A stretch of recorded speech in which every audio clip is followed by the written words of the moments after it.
ఈ రోజు ఏవియేషన్ కి బ్లాక్ డే గా చెప్పుకోవచ్చు. అహ్మదాబాద్ నుండి లండన్ పోయే ఫ్లైట్ సడన్ గా మిస్కమ్యూనికేషన్ అయిందా ఏమైందో తెలియదు కానీ మళ్ళీ రీల్యాండ్ అయిపోయింది. దాని వల్ల డైరెక్ట్ ఒక మెడికల్ కాలేజ్ లోకి వెళ్లి అక్కడ 240కి పైగా చాలా మంది చనిపోయారు. లోపడున్న వాళ్ళు చాలా మంది చనిపోయారు. కొత్తగా మ్యారేజ్ అయిన ఒక అమ్మాయి చనిపోయింది.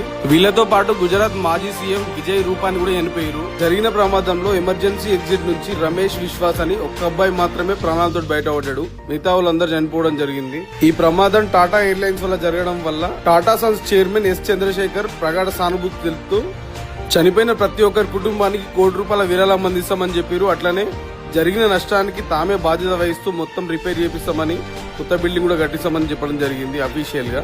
ఈ ప్రమాదం జరగడానికి రీజన్ ఏంది అనేది ఇండియన్ గవర్నమెంట్ కంప్లీట్ గా వివరాలు తెలుసుకుంటుంది. ఈ ఇన్సిడెంట్ వల్ల ఎవరికైతే గాయాలైనాయో ప్రమాదంలో ఉన్న ప్రతి ఒక్కరికి వైద్య చికిత్సలు వాళ్ళకి సంబంధించిన కంప్లీట్ కేర్ వీళ్ళే తీసుకుంటారని టాటా గ్రూప్ చెప్పుకోవడం జరిగింది.